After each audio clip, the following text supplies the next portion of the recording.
For questions for the folks online, we're gonna have a period for questioning during the presentation. We'll note when that is, and at that time you should speak up. The mics will come off mute, and we'll take questions at that time, just for efficiency. Okay, with that, I'll turn it over to Matt. Are you answering this? Sure. Hi, everyone. Thank you for being here. We look forward to the agenda. Since our last meeting, we wanted to provide a quick update on a significant milestone for the Monitorship, which is the publication of our first report. It was intended to be, and I hope is, a very comprehensive overview of the various agreements that NYCHA committed to as part of the HUD agreement and its progress in meeting them. Because it's comprehensive, it's also long. It's 270 plus pages. So not something to take on a quick subway commute. But that said, we know that people need to know, at a moment's glance, the important updates about the areas that are important for them. So there is a shorter executive summary you can read if you want an overview of where NYCHA is. And each section also has a chart describing the individual requirements that NYCHA agreed to and where it is. So if you want to see where is NYCHA on its progress with heat, there is a chart that lists all of the requirements and where NYCHA is. So we hope that it's something that is a touchstone both for us and for all of you in terms of knowing where NYCHA is this year, and a measurement for the progress that we hope to achieve over the course of the Monitorship. In addition, we also describe some of our approach to the Monitorship and our values. Two of the key ones there are making sure this is data-driven, so that we use the information that's available to focus attention on important areas, and that as we do that, we focus on always the resident experience, the residents' priorities, and how we build a better NYCHA to deliver better housing for residents. Looking forward, we're using what we've learned and what's documented in the report and taking into account those two core values to focus on areas where we think progress is needed and that are going to result in meaningful change for residents. So as we were going out meeting with people, a good example is one of the things people told us was they see progress in, say, replacing boilers, but they want attention on the heat in their individual apartments, because there's lots of ways in which heat can go out that doesn't have to do it with boilers. So one of the areas we're focusing on are metrics that are not currently being measured and making sure that they are. And so one of those is the heat being provided to individual apartments, and that's something we're working with NYCHA with for this upcoming heating season. Another thing we heard consistently in our meetings with residents and in meetings with NYCHA was the need to improve communication.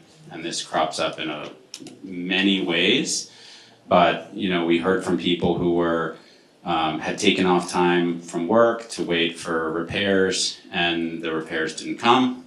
And we've, observed NYCHA workers who go to perform work at apartments and aren't able to enter them. So I think a key area of focus for NYCHA and for us looking forward will be improving those communications to help, again, drive change. And a last example, we heard a lot from people who expressed impatience. They've waited a long time for change, and they want to see how the money that's available is being spent effectively. So we plan to work with NYCHA in looking at its capital program to see how the money that's being spent on the elevators and new boilers and plumbing repairs and all the other aspects of the funding is being spent, and see if we can help NYCHA spend it faster and better. So these are some of the key areas for us looking forward, and we hope that you, when you have a chance, take a look at the report. As Michael said, it's available on our website, which is www.nychamonitor.com. Okay, thank you, Matt. We have a long presentation now from NYCHA's Omar, and so I want to turn to that because it's the main substantive part of the agenda.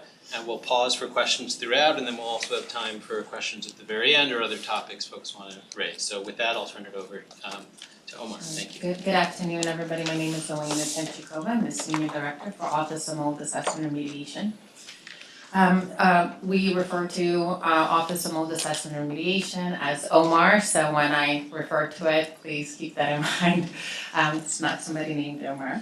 So a little bit about us. We were established in 2018, primarily to be the key entity within NYCHA to focus on mold and leak compliance as it relates to the bias case.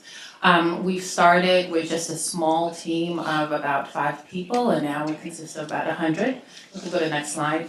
And our key mission is to make sure that we provide residents with healthy and safe homes that they deserve, which encompass a mold and leak environment.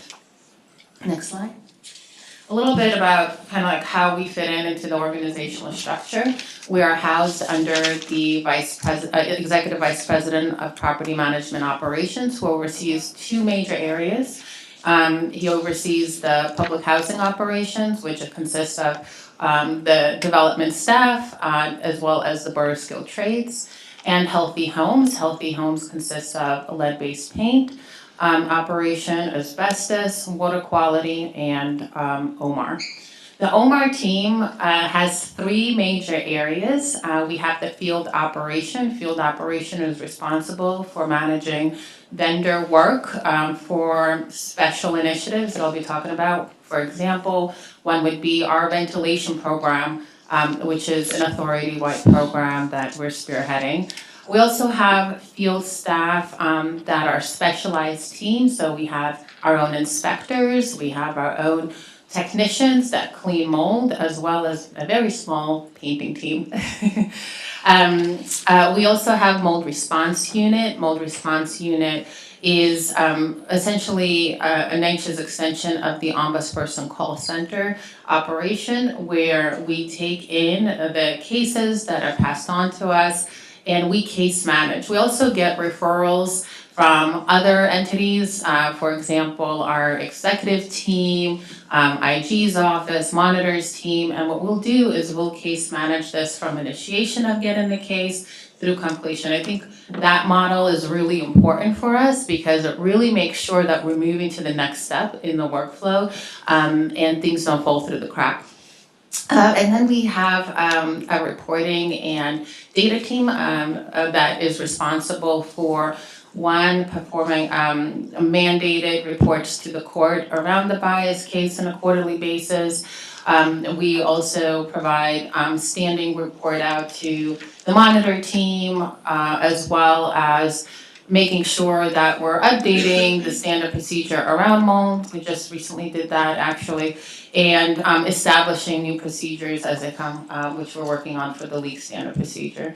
We deal with very sophisticated reporting structure around mold and leaks. We're talking about around, I would say, 80,000, 70,000 work orders that we evaluate trends, we see where there are opportunities in order to set our strategy forward in order to make it most efficient way of using our resources, and also analyze where the greatest gaps, so that way we're focusing on making progress. Next slide. Oh, actually, I'm sorry. As you can see, we also engage with the compliance department and environmental health and safety very closely. So we're a unique pillar in a way that we don't oversee directly the full workflow. Like, for example, with elevators, they have their elevator staff, right, that fully oversees the operation. So we rely primarily, I would say 95% of the work is actually done through property management.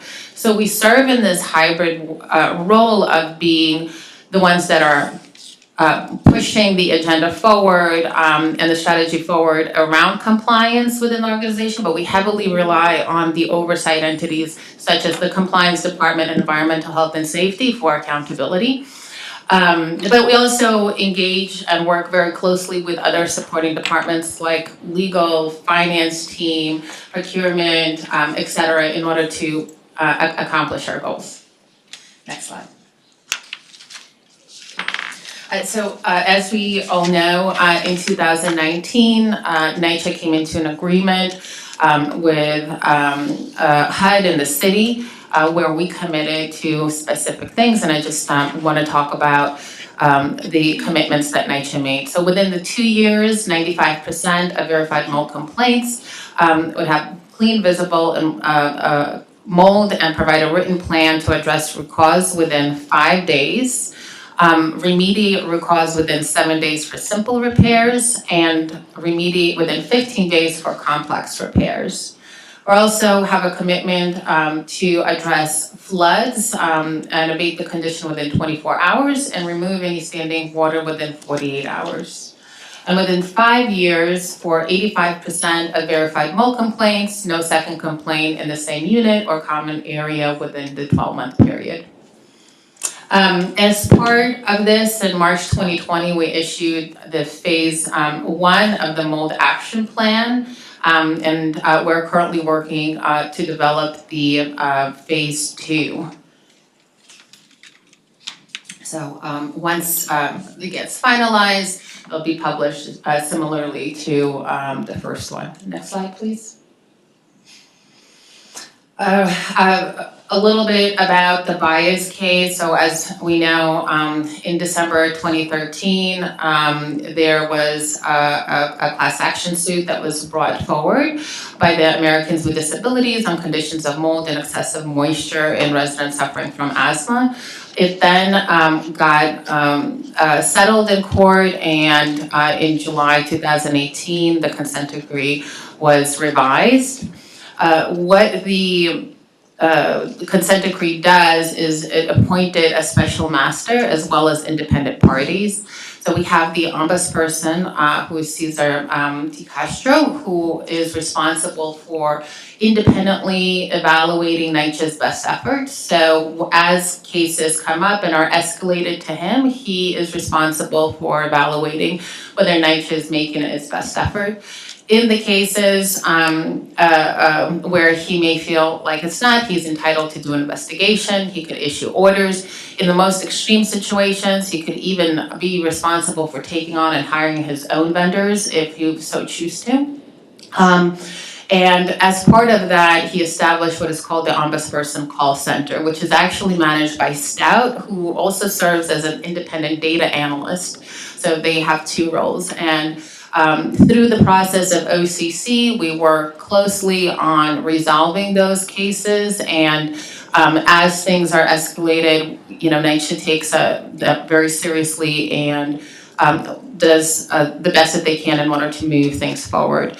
I'm happy to say that so far we have not gotten any case where he took an over, but we had about less than 1% of orders issued. So overall, with thousands of families that we're supporting and that were escalated that needed help, I'm happy to say that we've been really doing our best effort in order to move it forward. We also have the independent mold analyst, which is Microecologies, and they're responsible for 250 independent mold inspections called the IMAs, and through that process, they evaluate whether NYCHA has followed the procedures around doing the mold inspection, and as part of that, they then provide us with their findings. And based on those findings, we then evaluate kind of our progress, see where there's opportunities, where there could be learning gaps. All of their results are shared with the compliance department. Compliance department evaluates the findings and then makes a decision whether any steps needed to be taken based on those fails. So they do kind of like a cross-reference review in their own records on those folks that may have come up on their radar, and they could ultimately recommend in order to do a coaching session or a retraining, and in some severe cases it could be disciplinary action or making a decision for that inspector to no longer perform inspections. And they also serve as our consultants, so they've worked with us very closely around the ventilation program and various other things. Like one of the things that we're working on right now is updating our supply. We're testing and piloting an alternative paint for Foster 4050. So this is our encapsulator, which is a key process as part of the mold remediation. We first clean the mold and then we encapsulating by using a specific product. This paint, the alternative paint comes 2-in-1, so it's a primer and a finisher. So aesthetically, it looks a lot better based on the feedback that we got from residents. It also has a potential to save on labor because then you don't need to do so many layers of paint. So really excited about it. We're gonna be testing kind of how it holds up over a period of time and then making a determination along with microecologies and whether we want to roll it out authority-wide. Okay, next slide. So I want to start with talking kind of about first what the process is for when a mold complaint comes in, just high level. So the first thing, we start off with that mold ticket being generated. Majority of the tickets that are generated for mold are resident driven that either come through a call center taking in the complaint or NYCHA app. We do have sometimes when staff it also generates mold tickets based on their observation.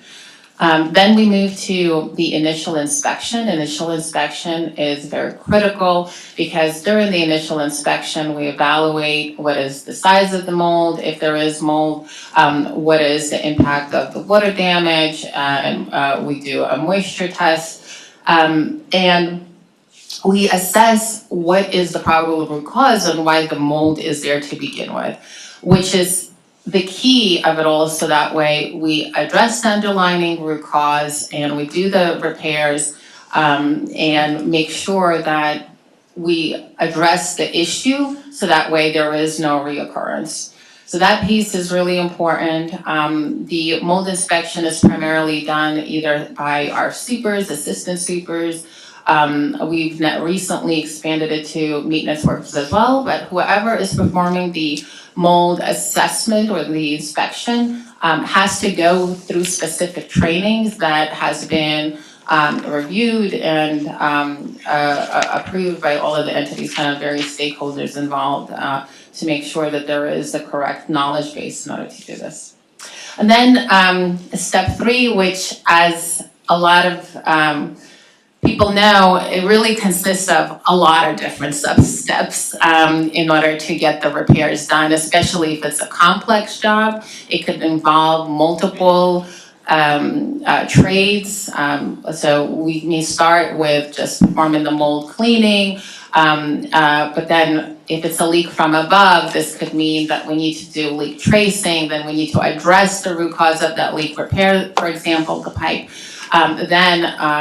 The skilled trades may need to restore and build back the wall that may have been broken, and then followed by painting. And if there was cabinetry work involved with, for example, in the kitchen, then that would mean having carpenters come in. And so all of that restoration, there's a lot of handoff that may happen through the process until we get to completing the last step of it. When we reach the last step, 25 days later, the system will auto-generate a quality assurance inspection. This quality assurance inspection is also done by a qualified inspector that went through the training, and they will evaluate whether there is mold, water condition, whether there's moisture. And if for any of those 3 questions, the answer is no, what will happen is it'll become a failed, and a related work order is going to be created for reinspection. The inspector at that point would then address the inspection, see what went wrong, what needs to be corrected, and we kind of go back to step 2 and then do the restoration process. In the case that everything is fine, then that ticket could finally go to a close. So as you can see, this one of the fair criticisms that we get, that it takes a long time to go through the process of original mold inspection being performed to then getting that QA inspection and having it passed. It does take time and it does take a lot of steps in order to complete. And I'll talk a little bit about some of the strategies that we're working on in order to close in the gap, but I will say upfront that our biggest challenge is the backlog around this, and because of the backlog, it does push out the scheduled dates on when the staff could be deployed or vendors could be deployed in order to be able to do some of this work. The good news is the work order reform done an analysis, and the preliminary feedback that they received is through that analysis is that they're catching up with the demand. So once we get to the point of actually addressing the backlog, we would see this close in the gap. So that's the goal. Another thing that is also checked during the quality assurance is also craftsmanship. So if there are any issues with the craftsmanship observed, that also gets addressed. Next slide, please. So I touched on a lot of the points here already about the importance of the inspection. One thing that I will note that during the inspection, the communication that happens with the residents. So during each of the inspection, a mold inspection receipt is issued to the resident at the end of the inspection. And then we also do a mailer with a mold inspection review form, which will list what was the issue, what was the findings, and what are the associated work orders. Next slide.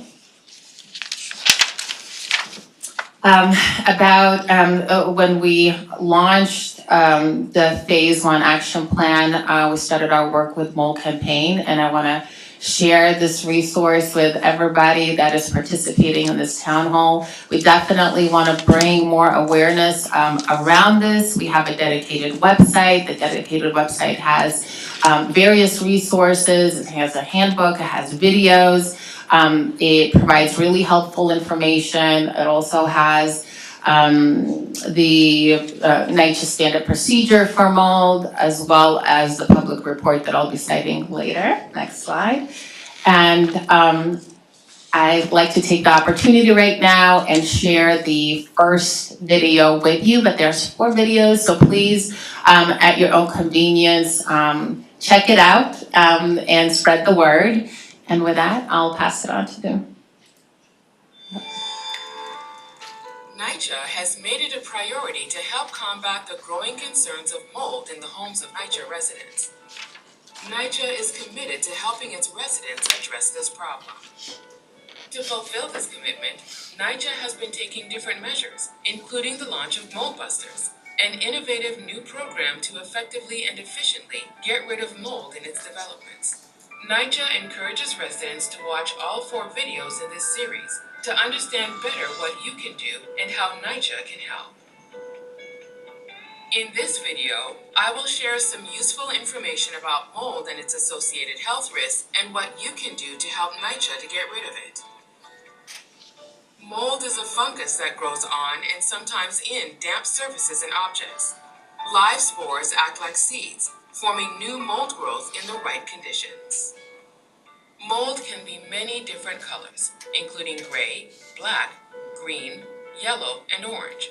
It may look furry, slimy, or powdery. Some mold has a musty, stale, or earthy smell. Mold tends to grow in damp places such as bathrooms and kitchens. Mold can also grow in walls and ceilings, cabinets, and spaces beneath or nearby faucets and drains, as well as any exposed space containing leaky pipes. Check for these places in your apartment, as mold can go undetected, which may pose serious health risks to those exposed to it. Mold at NYCHA is measured by the square footage identified in each room. You can use a letter-sized sheet of paper to help you measure it. What are some health risks associated with mold? Exposure to mold may cause allergic reactions or possibly trigger an asthma attack. Allergens from mold may make their way into the air you breathe, which can cause congestion, runny nose, coughing, and trouble breathing. If you think that you or a family member has symptoms caused by mold exposure, see a healthcare provider. If you have mold in your apartment or suspect that you have mold, you can put in a NYCHA mold service request by calling the Customer Contact Center at 718-707-7771 with a mold complaint so NYCHA can conduct an inspection. Or by using the My NYCHA mobile app or website to report a mold condition. A work order will be generated for your tracking purposes. Please retain the work order number for your records. Remember, NYCHA is here to help remove mold from your home, free of charge.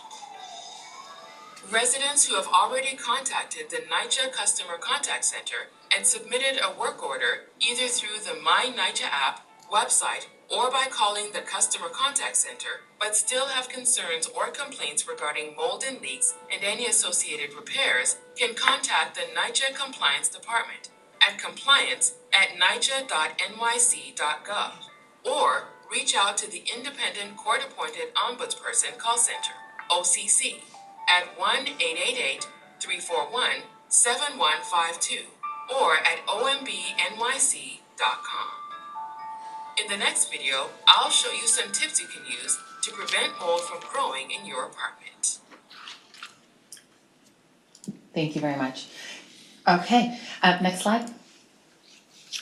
So as noted in the video, we first want to really encourage residents, if they are sure that they have mold, to put in that ticket. If they're not sure but are thinking that it's mold, put in the ticket. Call the CCC. We definitely want to get ahead in the earlier stages, because as mold grows, it becomes more dangerous and has a greater impact on the overall health. So put in the ticket, encourage everybody to put in the ticket, do not be shy. In the cases where you may have put in a ticket, but it is you are not satisfied with the response or the quality of the response, there are entities such as the compliance department that a complaint could be put in. There's also the environmental health and safety department within NYCHA. There's the monitor team that accepts complaints as well. Under Omar's team, we have the mold response unit. Actually, to the right of me, we have the senior administrator, John Odney. Say hello. That leads the team. And we engage with the public in various ways. We'll obviously take in a complaint and case manage that complaint and get it back on track. But we also are very active in the community. We had a strong presence last year and this year with family days where we're able talk about mold, take in complaints, and just do overall like outreach around the mold issue, and distribute the handbooks that we have around mold. We also spend time at developments that have either high OCC count or the ones that we work through an oversight program where we have our team members probably dedicate 2 days a week and just in the property management office, and are able to respond and interact with the property management staff in real time in order to move things forward. And then, as mentioned before, we also, next slide, have the Ombudsperson Call Center, who is completely independent from NYCHA and who essentially holds us accountable in order to respond to these cases. And I'm happy to say that since the establishment back in November 2019, when we started to pilot and roll it out, we've already served over 24,200 NYCHA residents that reported the complaint to us. So please look into that as a resource. We also want to make sure that residents are aware of the OCC, and also that it is completely separate from NYCHA. Okay. And with that, the next section of this presentation is going to focus on data, progress, and the key strategies and programs we put in place in order to improve our response around mold and leaks. Before I move into that session, I just want to give an opportunity for people to ask some questions if they are on the content that I've shared so far. Great, thank you, and I'll just remind everyone, if you have a question, before asking the question, just identify yourself by name, just so we have that. And if you have a question online, let's unmute the mics that are on the Zoom, just to make sure folks have a chance to ask. Who goes first? Please. Robert Hall. I'm the CAC from the Bronx. I'm the TA president of Gun Hill Houses. And I want to backtrack. And as I look in this room, and I don't know who's on this call, but is a representative from HUD in this room or on the call? I think first and foremost, HUD needs to be in this room to oversee all of the conversations taking place in the best interest of what NYCHA is doing. Now, it defeats its own purpose if HUD is not here. That's number one. I don't know. Maybe Alika Samuels is on this call. I don't know. But in any event, HUD has the fiduciary responsibility to make sure that the best interest of the residents is at hand. And I'm sad that this is the second time I haven't seen nor heard from HUD. That's number one. Number two, I'm an advocate of transparency. I'm a resident, a NYCHA resident. I've always been a NYCHA resident. My problem is, at the last meeting, there was a problem with the CCC, the contact call center. Now, if residents cannot communicate effectively, that ruins their self-esteem as far as anything is taking place. This is a transition. It's still a transitionary thing. I'm glad it exists since 2019, but when residents get a letter indicating they have mold, they have to make a decision. And they feel now you may put them in a hotel, but if they don't feel that their children have not been affected, then they say, look, I'm gonna cease and desist. They don't go forward. There needs to be more transparency, all right? I understand, I'm a TA president, I understand. My problem is, do all of the TA presidents, are they aware of this degree of urgency? Or are they even aware of the federal monitorship? You see, there needs to be more transparency to be effective. And that's where this becomes a problem, all right? It's the idea is fantastic, all right? In some instances, it's successful. In many other instances, it's questionable because there are so many residents in need. And because they're in need and they don't think they're being heard, the self-esteem just flows backwards. And this is a problem. So please take those things into account. There are others, but I just want to start with that. Yeah. It all starts with transparency. Yeah.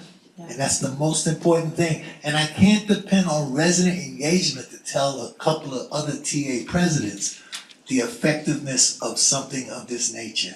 And this has become problematic. If they don't understand what districts are about, how are these presidents going to really get this across to the residents? It's very problematic. And I'm saying that because I have a development, we're getting work done, we're getting our roofs done, but what about the developments that are not getting their roofs done? See, and what about the people who get a letter and it tells them that there was mold in the apartment and they have 3 or 4 kids? See, I've walked down the street with people from other developments and I've heard what they had to say. You know, and I feel bad because I understand why they kind of feel the way they feel. But they don't understand the effectiveness because the leadership in their particular development becomes questionable as far as the urgency is necessary to be successful in something of this. So once again, this is about transparency. Yeah. You know, I don't have that answer. I know during the years, we used to have districts and we would all come together in a room and we were told how to come up with action plans. But we don't have that no more. We don't have that. And I understand the importance. Yeah. And this is something that really needs to come about, so just take transparency into consideration. Thank Yeah. you. Thank you, Mr. Hall. I'll speak to the transparency piece.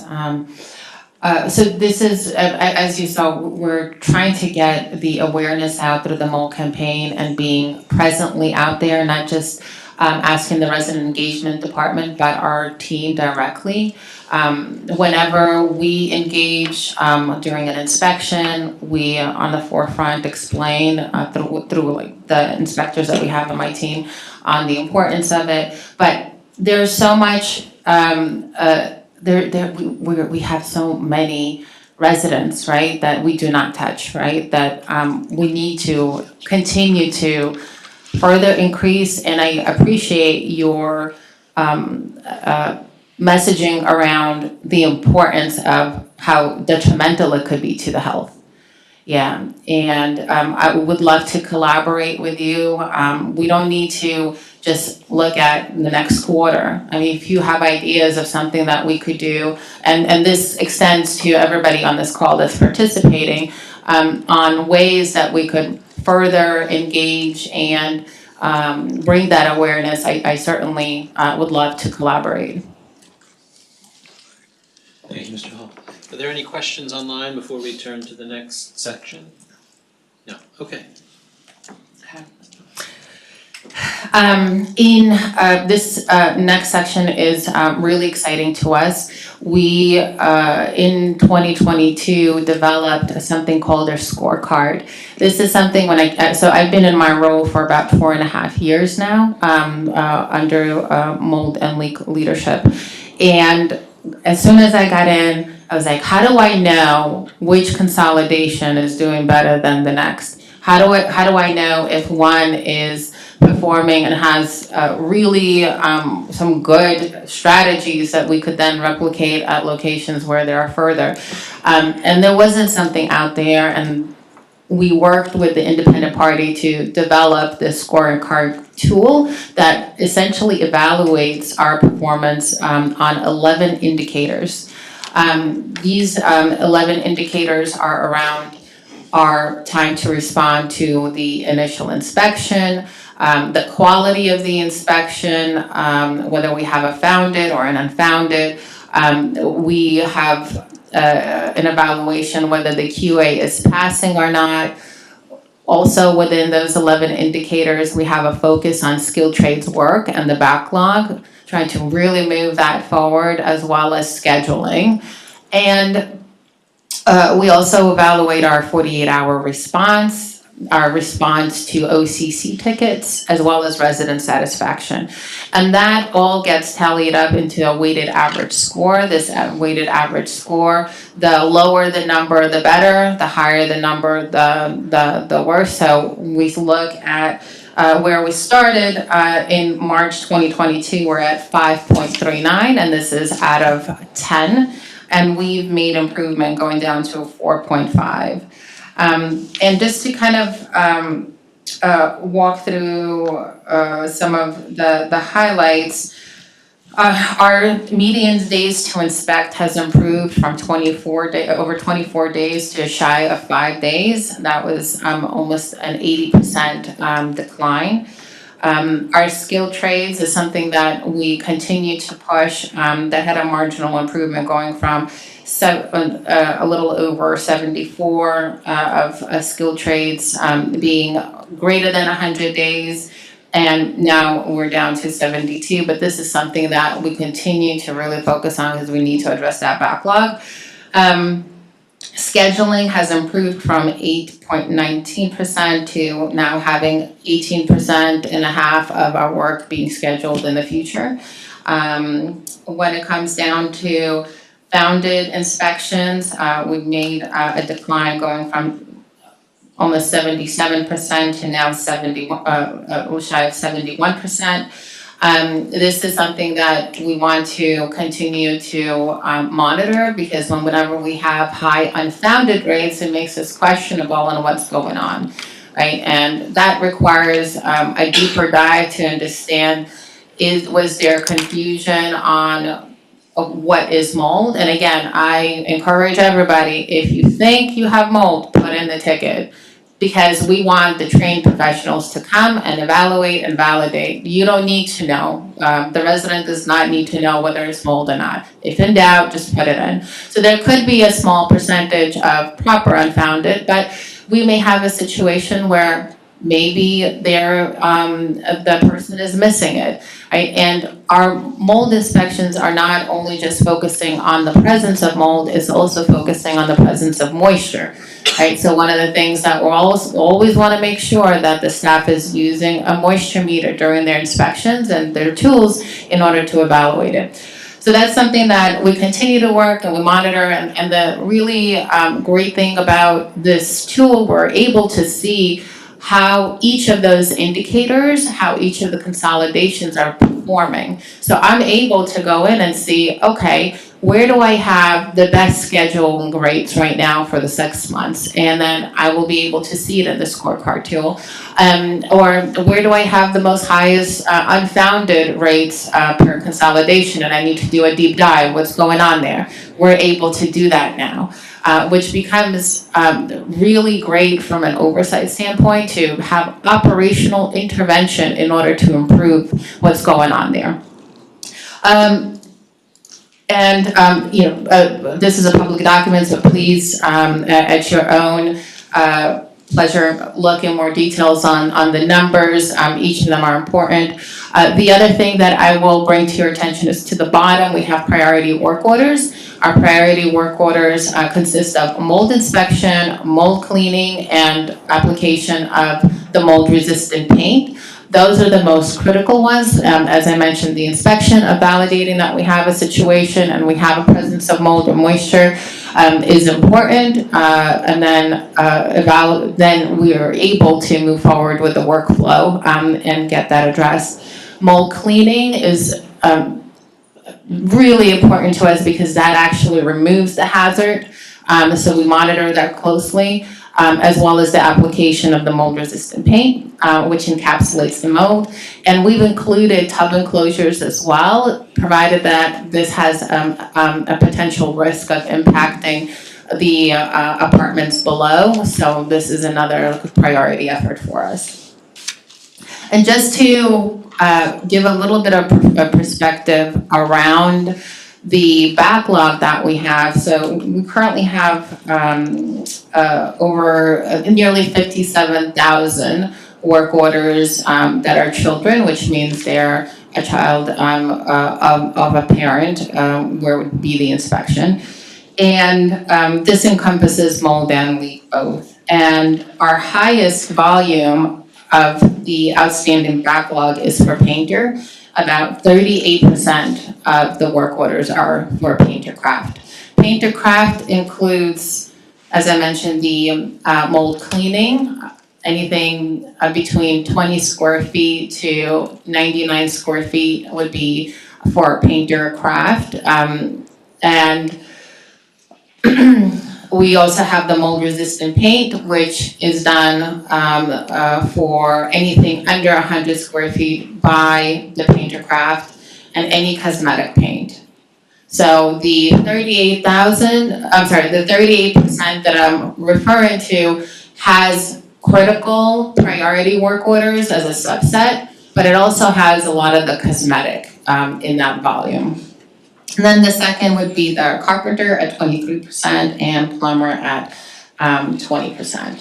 You can see kind of our bulk of the work is around that trade. Next slide. And if, what we're looking at right now is a dynamic chart that shows overall NYCHA's progress. NYCHA authority-wide is represented by the color black, starting at 5.39, going down to 4.5. And then we could see performance by the various boroughs as well. So we started with a really good decline when we established the scorecard. And there's a number of things. One is bringing visibility and transparency and sharing this tool with operational team. But then we also, in the beginning, we saw the benefit of moving to the neighborhood model, which really helped to improve our scheduling in certain areas around the key indicators, as well as improving our overall mold inspections and QAs. Where we see a dip of increase in the more recent months, we've done an analysis to see what is going on, why do we see this increase? And the biggest increase we saw is an overlap with those locations that were going through Inspire inspections. So when we did the comparison between those locations that we saw a spike in and those scheduled Inspire inspection, we saw direct overlap.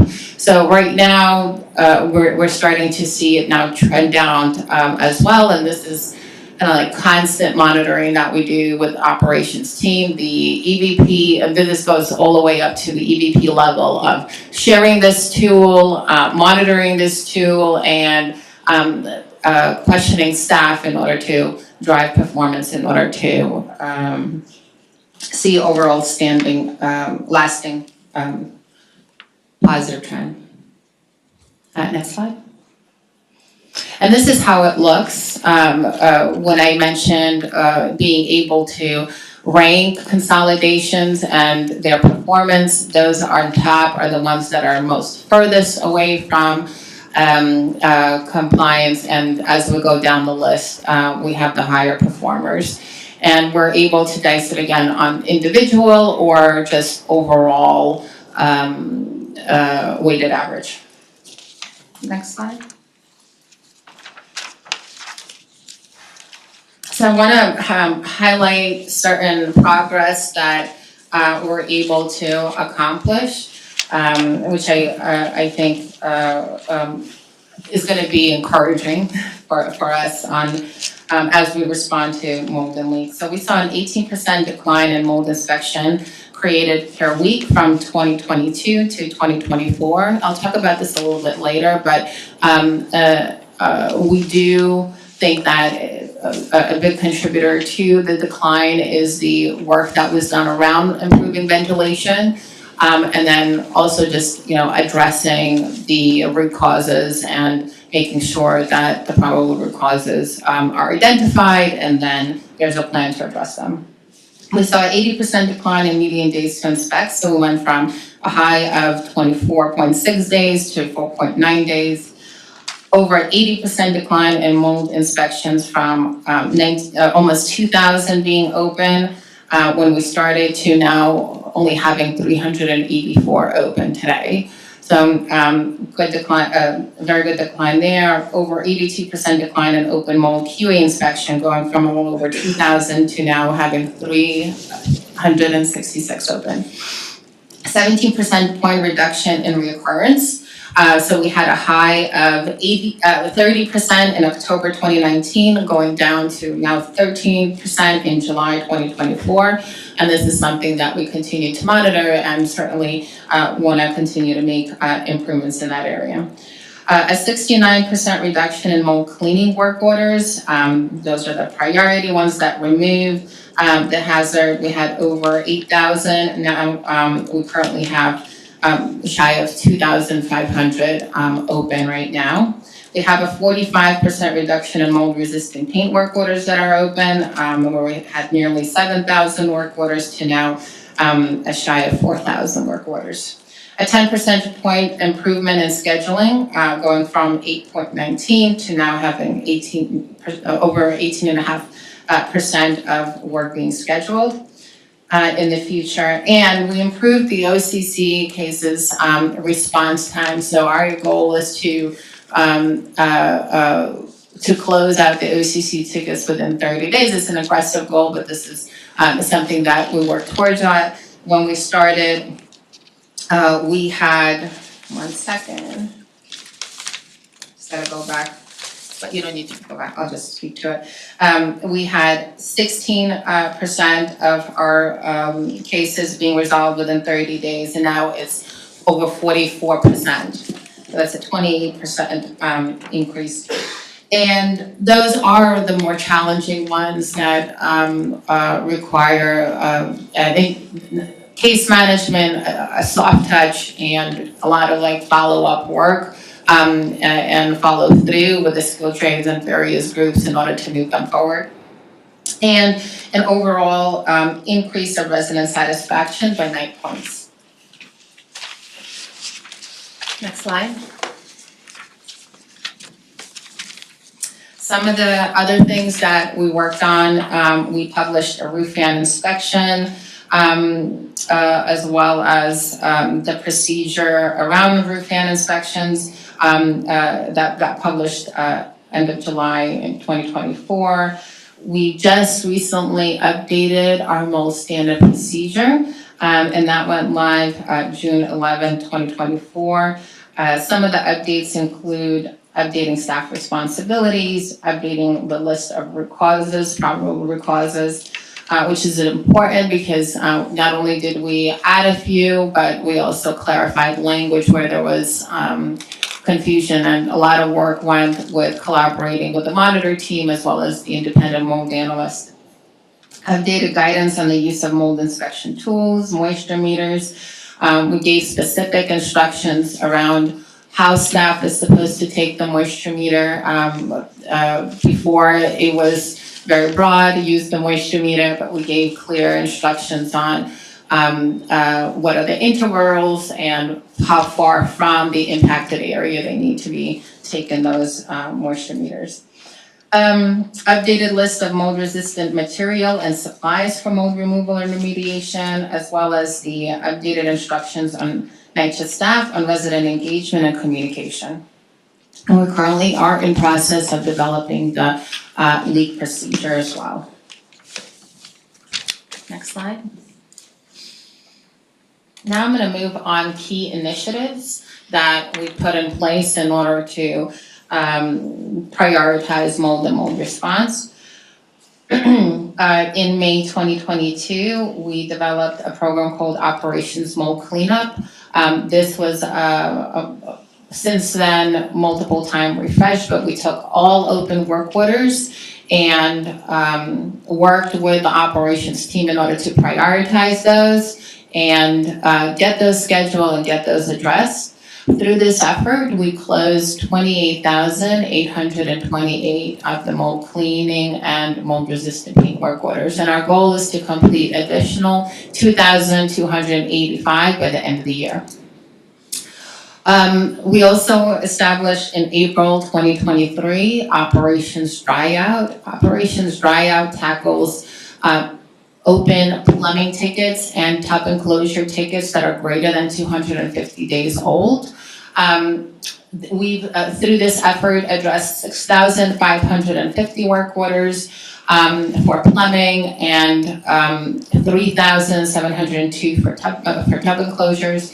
And we are planning to address additional a little over 2,500 by the end of the year. That's our goal.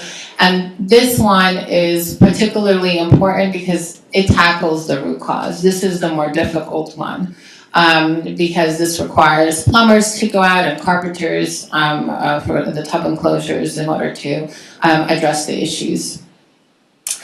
We also kicked off in June 2022 a program called Enhanced Oversight Program. This is coupled with the scorecard tool that I talked about. We look at our top furthest out of compliance consolidations, and then we work with them for a course of 3 months. If they make sufficient progress, we will let them go. If not, we will keep them on for another cycle.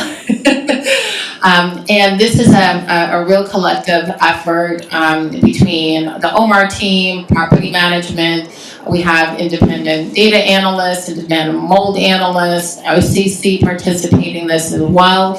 It's all hands on deck. We meet on a weekly basis. We go through the numbers. We talk about where are the opportunities in order to drive improvement. And this is where we dispatch our specialized team. So majority of the work that we do with our technicians and painters and inspectors are at those locations in order to drive those backlog down. And it has been effective. We're seeing sustained progress with the sites, and we continue to monitor those sites. So even if they move on from the enhanced oversight program, which is the goal, we want to have this intervention hopefully within 3 months, deploy resources, come up with strategies, and kind of like reset and have the development take on from that help and be able to just continue to drive positive change. And to date, we've already assisted 21 consolidations, and we're currently working with 3 additional consolidations. And if they graduate, we still monitor them. They're on our radar. We sometimes go back and dispatch staff. So just because we're no longer actively working with those sites, we're still engaged in the process. And then most recently, we started a work order verification progress. So one of the things that we found, we use various strategies in order to address backlog, one of which is a pre-screening where we would see and verify that some of the older work is still needed. And what we found is about 30% of the work has already been completed, but the ticket continues to be open. And so we worked with OCC in order to do this work order verification, where they're performing outreach either through email or phone call. Some of the most oldest tickets right now is starting with the paint craft, as I mentioned, because it's our biggest volume of the backlog. And we're verifying whether the work is still needed or has been addressed. And we saw about similar match of 30% of it saying, no, it's no longer needed, it's been addressed a couple of years ago, please close it out. But then we also find cases where we do really need help, and there's actually other issues that are going on. So in some cases, we learned that there are severe cases and they turn into an OCC cases right on the spot.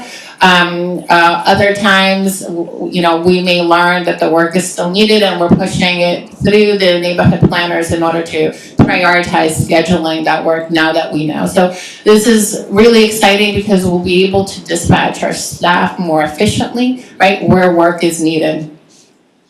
Thank you. Next slide. The other initiative that I'm really excited to share that we've been working on is the Building Line Initiative. So this is a comprehensive initiative where we're tackling the most struggled lines that come up through either a data tool or a referral, or in times both, where we see that the aging infrastructure of the plumbing system, the integrity of it is very poor, and you're essentially, if you do a patch or do a section, you're going to be back there. And so as part of this program, it does take time because we have to mobilize vendors, we have to go through DOB filing, we have to relocate residents in order to do work here. All takes time, but we are able to completely put in new plumbing risers for the waistline. We include vent line, completely new branch lines. Branch lines are typically where we see a lot of problems when it comes down to leaks related to mold and leaks, as well as completely remodeling the bathroom. We use mold-resistant material in order to build back the walls that are demolition. We use mold-resistant paint in bathrooms and kitchens. We completely put in a new kitchen, full restoration. We address all of the environmental issues such as lead-based paint, asbestos. After we're done with the work, we actually dispatch an IPM team, integrated pest management team, in order to pest proof as well, so that way we're touching all of the environmental issues while we have the opportunity to.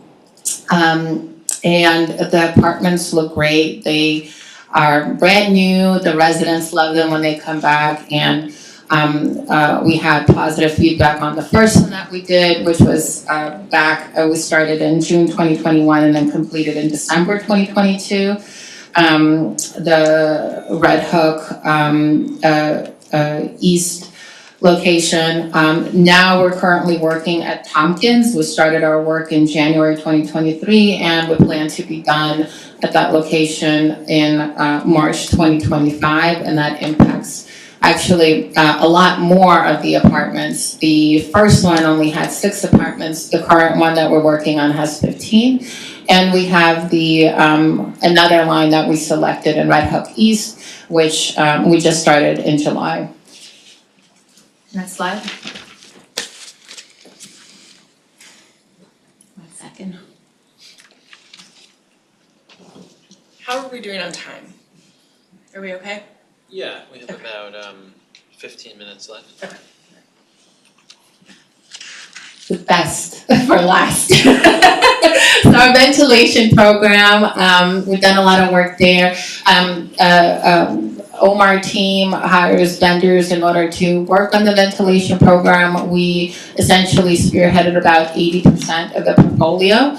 As part of that is a multi-phased approach. The first priority we've done was replace the roof fans. A lot of our roof fans, when we started, were operational, but when outdated. The type of roof fan that we're using is a direct drive. They're, for the most part, are green hat fans, which are really reputable in the industry, and they're a lot more efficient. Then we've performed vent cleaning. What you could see, the image on top is kind of like extreme severe cases that we came across of.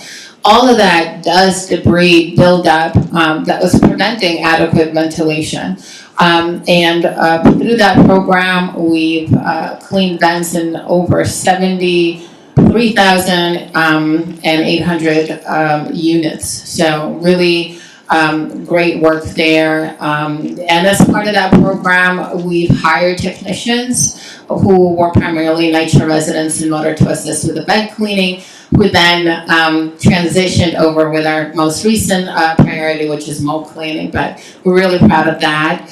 And we're currently are in phase 3, which is the damper installation. The dampers, for the most part, are 2-in-1, where they are fire and volume damper. At those locations where it's a very small vent, is just a volume damper. Just a little bit about why dampers are important. They regulate the distribution of the airflow. So we want to have a balanced airflow as we're going through apartments, going from the top to bottom. What ends up happening if there is lack of balance, you have higher performance of the CFM or the ventilation on top, because it's the closest to the roof fan, and you have a risk of potentially the lower floors not getting it. So this is why we want to gain access. We want to make sure that we install them. There's also, if it has the fire damper component, that's a safety component. What happens after a certain temperature, there is a release that happens and the dampers will shut down and prevent smoke from happening. So we very unfortunate had a fire in one of the consolidations where we're already installed, and we saw that it worked as designed and helped to prevent further damage and impact. So really important work there. So as we're going out there, if we're working in your consolidation, please let us in. It's really important work, and it's also important kind of like from a community standpoint, because if we don't get into a couple of the apartments within the line, then we won't get that regulation that we're looking for. And some of the preliminary assessment that was done by an independent mold analyst on the impact of this effort, we found that there was a 54% decline in founded mold inspections where there was inadequate ventilation was reported, and a 32% decline in founded mold inspections in bathrooms with mechanical ventilation and no other contributing factors. So we see that it is having an impact, and as I mentioned earlier, we are attributing the last new volume of mold inspections coming into that as well. Next slide. Finally, I know that this was a lot of information, but in the case you want to learn more, you can read the public report that we issued in 2023. It is our first ever public report that we issued around this subject. It's a very honest report that talks about challenges, key issues that we address, and some of the strategies that we're using in order to overcome those challenges. So definitely encourage those people that want to learn more to look at it. Oh, thank you. Okay, thank you very much. Are there questions on this remaining portion of the presentation? Okay, you knew I was coming. I'm the only one in the room. But in any event, dealing with ventilation, and I guess I had that job because every apartment they couldn't get in, but if they had discouraged units or individuals in the household, my job was to knock on the door at night and make sure they got in. Thank you. And I did that. And the ventilation was effectively helpful in Gun Hill. And now that we're getting roofs done, the ventilation people want to make sure that the roof people don't upset their ventilation that's already in it. And this is what's going on. We're going back and forth. But nevertheless, I understand the degree of urgency in a housing authority development concerning the best interests of ventilation, okay, versus catastrophe, because I've seen it on both ends. Yeah. You know, but once again, I gotta go back to this transparency, because folks do not understand totally what's going on. Yeah. So, you know, once again, it's incumbent upon the presidents to really educate the residents. And you only get but so many residents that come to meetings to begin with. However, what I've learned is that when they go home, the other residents call and say, what did he run his mouth about now? Because that's what happens. And it's about getting the point across in the best interest of what we're trying to achieve.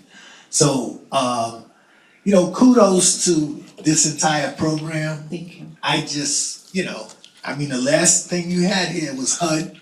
And once again, I don't see HUD. But I understand to a certain degree, but we're all in this together. And that transparency word, once again, has to come into play. So this is what it's all about. Thank you. Thank you, Ms. Al. Appreciate it. And thank you for all of your support on engaging the community. Oh, I have no choice. And I want to tell you another thing, because I just was with Congressman Richie Torres, and he got DEP up into the North Bronx. So I learned about the global warming and what's really going on underground, which is why you have a lot of your floods. And you didn't mention crawl spaces, but there's a lot of flooding in crawl spaces in NYCHA developments, and it leads to other problems, and water has to be drafted out into the streets. All right, there's a lot of overtime on that, but I mean, these are the problems that occur. Yeah. And they're not gonna go away. They're gonna be, you know, enhanced. All right, and we're gonna need to get more money up into this region, Northeast Bronx, Northeast region per se, in order to oversight this from a congressional standpoint, because that's something else that's going on.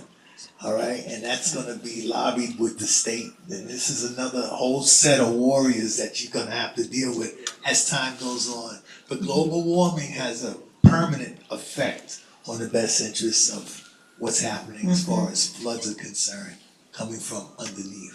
Yeah. So, thank you. Thank you. Thank you. We have a question online from Mr. Manny Martinez. Please go ahead. Good afternoon. Thank you so much. And good afternoon to everyone. I know that I came just a tad bit late. I just wanted to ask, I didn't see, is there an account for how many units do not have access to proper ventilation overall? Or is this stating that every unit has fans and ventilation?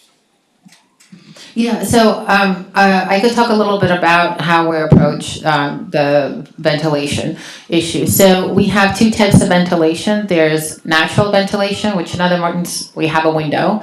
And then there's mechanical ventilation. And mechanical ventilation means that we have a vent and whether it's operating. In order to have it operational, you need a few things. You need a working fan, and you need to have the vents that are cleared and there is no obstruction. So what we're showing on the statistics, and we could go to back a slide,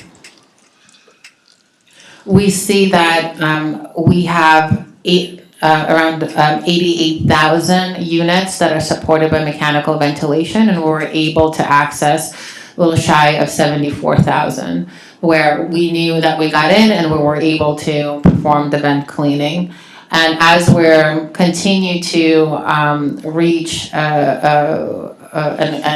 reach various consolidations through the damper installation, we're also performing the vent cleaning and checking the operation of the roof fan.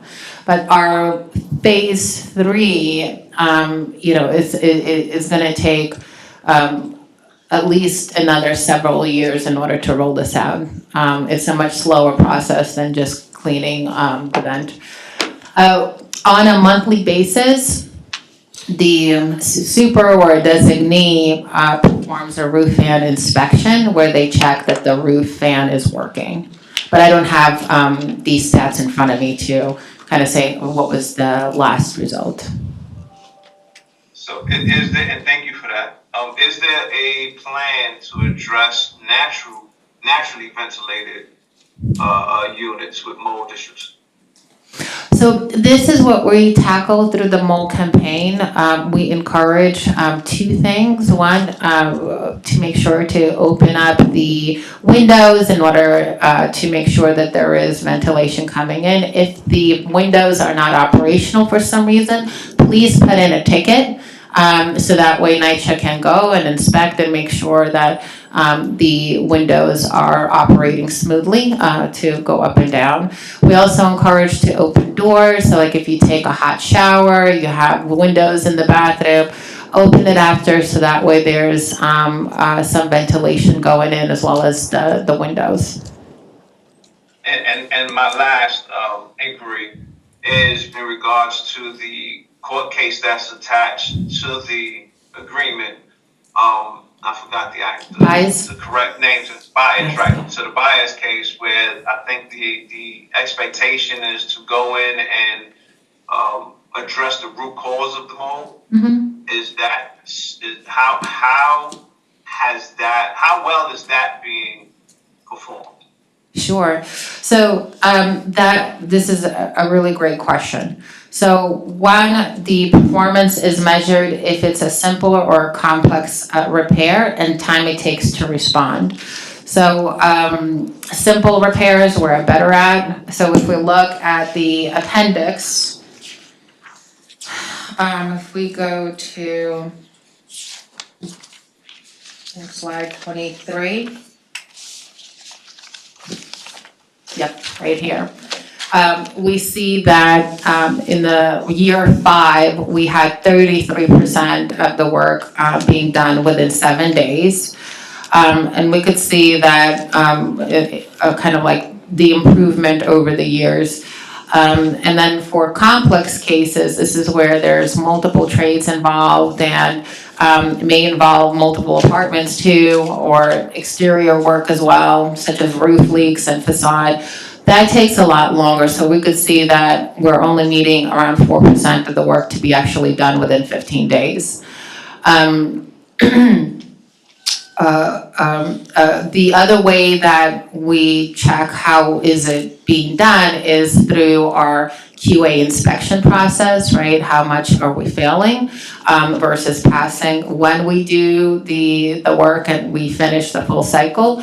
So that's our QA passage rate. And if you give me 1 second, I'll just, you could stay on this slide, but.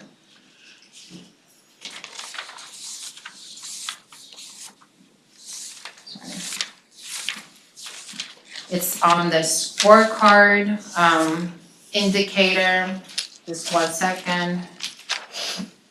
So our QA inspections, passage rate went from 78% to now 83%. So there's improvement there as well. Lastly, the other way that we measure the success around this is reoccurrence, right? If the issue is coming back, then you know that you haven't you haven't fixed the problem. That could be due to not fully understanding or identifying the issue to begin with, or it could be a new issue that occurred, but because it's occurring kind of like within the same location, it's gonna get picked up as reoccurrence. So that would be our next slide under HUD agreement, and we could see, no, I'm sorry. Give me 1 second. Last slide, my apologies, one more. Yeah.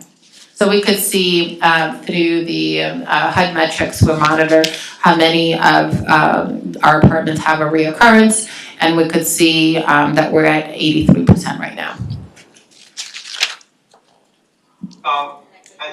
I just noticed that reoccurrence is gauged within 12 months. Mm-hmm. Is there a seasonal measure to when mold is at its highest? Because, let's say if we do it at a high season where mold, shows up, and then we progress into other seasons and come back around, and I'm sorry. No, you're right. You are right. There is seasonality, and we see that in the summer. So we do see an uptick in mold complaints in the summer. And so is there a measure that goes beyond 12 months, like 24 months, to see because if you just resolved it and then something comes back in 24 months, which is really only 2 summers, or 1 summer, 2 summers after the resolution, wouldn't that be a better determinant to see if the root cause has been addressed? Right now, based on what was agreed upon in the HUD agreement, it looks at a 12-month cycle. And the cycle starts in February when the agreement was put in place, and we look at year-to-year comparison. But the monitor team is here for consideration. Okay. Thank you. Thank you. Thank you. Are there other questions online?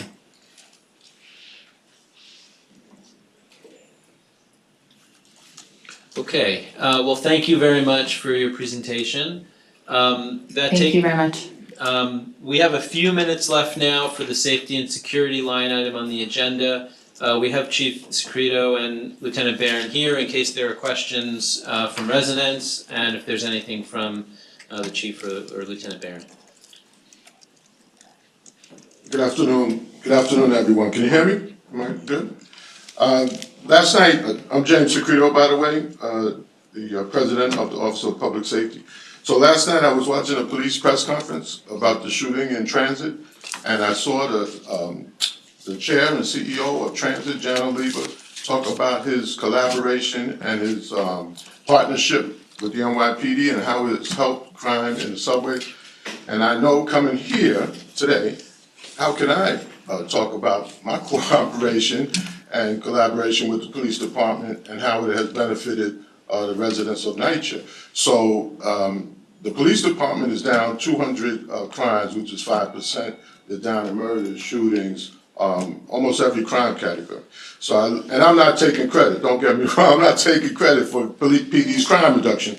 But what I want to say is that we have a good relationship with them, and how some of the things that we're doing assist the police department in their crime reduction efforts. So with that being said, we do we call it the CDRSA. That's authority-wide safety plan, and it's where we go to each development, and so far we've done 260 developments. By the end of this calendar year, we will have completed each development. We look at 7 key areas: doors, lights, the TV cameras, security guards, fire guards, the radios, do the radios work or not, quality of life conditions, the homeless conditions in the building, and the environmental and structural hazards. Are the doors working, or are they broke, are the lights broke?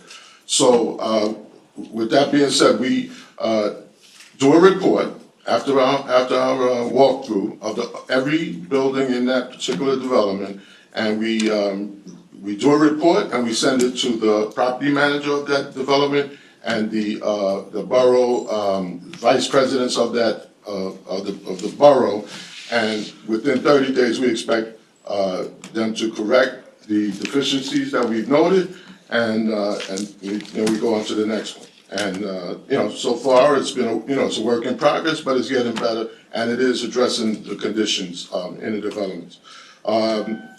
Another one is the homeless operations. That's a huge problem in NYCHA. I think it came up at the last CAC meeting.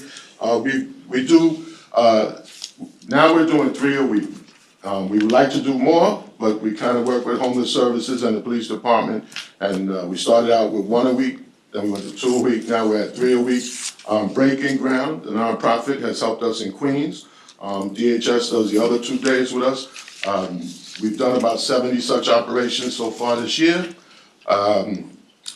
What we're looking to do when we go there, not just throw people out of the buildings, but offer them services, whether it's mental health, drug treatment, or shelter. And our success rate, I don't know if success is the right word, but it's about 20% of the time people take us up on one of those 3 things. And then the other times, if not, then they have to leave. E-bikes. I think in the 3 years that I've been here, it's been about 4 deaths in NYCHA, and many outside of NYCHA with these e-bikes in the hallways and people's apartments. So we've confiscated 247, with the help of the police department, 247 of these bikes. What I'd like to see one day is that there are charging stations outside, like City Bike or whatever, that people can charge their bikes and they won't get confiscated by PD or NYCHA or anybody else, because a lot of people use these bikes to go to work, to delivery or whatever. Apartment reclamations. I won't steal the lieutenant's thunder or his time, but this has been huge. It started about 15 or 16 months ago. It was brought to our attention that maybe squatters, drug dealers, gang members are taking over people's apartments, and that tenant of record of the apartment is now homeless. So we put our heads together, and the lieutenant and Chief Matarazzo, they came up with this unit that helps take these apartments back. They have made a distinction between people that have a right to the apartment and have to go to the court process, or people that just broke the door and taken over. He's a little modest about the number of apartments that they've reclaimed. Right now, we're at about 130, but it's probably more. And I got to think that this is helping to reduce crime as well. One of the last things, and I know we're probably time-wise, we've been putting Amazon lockers in the different developments. I think so far we've done about 50 developments. It's been about maybe a year and 3 months that we've been out there. Over 150,000 packages delivered, over 300 lockers installed in the various developments. Again, I gotta think that that's helping crime. People are not getting their packages stolen, and we intend to do more, but it's a work in progress once again. Thank you very much. We have time for 1 or 2 questions. First of all, you're due up in Gun Hill with the Amazon packages on the 27th. They're coming. They're coming. Okay. They're coming on the 27th, and I don't know if you're going to be able to make yourself available, but whoever comes, I want to show them. There's a gentleman who he's homeless. He's got his city bike, and he's got a beautiful little bed, and he folds his bed. He does a better job folding than I do, but he's got everything lined up right outside the health station in Gun Hill. What the health station is available, it's available space that exists, and it's got an overhead, and this guy's just living here. But I said I would wait for public safety to make an appearance. If you want me there, I'll be there. Yeah, I would love for you to come. 27th? 27th. 27th is That's a huge problem right now, homeless, whether I it's know. in NYCHA or I know. across the street, it's a I big know, problem. but I do want to really applaud that problem that you're dealing with pertaining to people who take over an apartment. I have a young lady who used to collect bottles, and her boyfriend, you know, he was good on the Ripple and all that stuff, and they all collected bottles, and the people moved in and told them when to come home, and they took over, all right? The lady that took over was observed by another woman who knew her, helped raise her, and she got in there and took them all out. And it's very rare that that can happen, so I know that is, you need to really be applauded, you need to be praised for doing things like that, because I know that is happening rampant throughout the city, all right? Because people, when I talk about low self-esteem, you're lucky to have a roof over your head, and people don't understand. That's why we got them cab drivers on the corner talking about taxi. They got nowhere to go. They sleep in their car. But this is what's going on, and they're all near NYCHA developments. So you gotta be careful, but I really wanna praise you for that, because that is very, very important. Thank you. They're doing a great job with that, Mr. Hall. Thanks so much. I think we have one question online before we wrap up. Yes, thank you. And good afternoon, Chief Secreto. Always a pleasure to speak with you. I wish I would have been there to shake your hand. I just wanted to, I have a question, but just to give a brief update. So I was able to get the Queens District Attorney's Office as well as the PSA and NYCHA, and this is, you know, a credit to you, your leadership, your team, and also Lauren Gray, who's a part of your team, who helped also to facilitate that. Greatly appreciative to all of those. And we've identified one a significant issue, right, which is signage.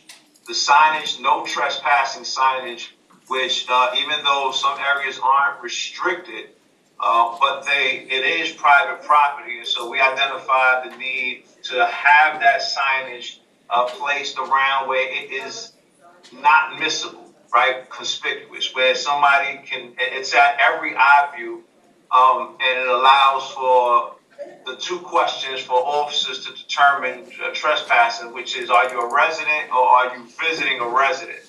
I think that establishing that particular circumstance, ensuring that that circumstance is present, will help alleviate a lot of this trespassing and this emboldened citizenship in a lot of our common space areas and you know, restricted areas and private areas. So I'm, you know, really gonna see if we can put an initiative to make sure that signage, proper signage in common space areas, it can be a focus and a priority for safety and security.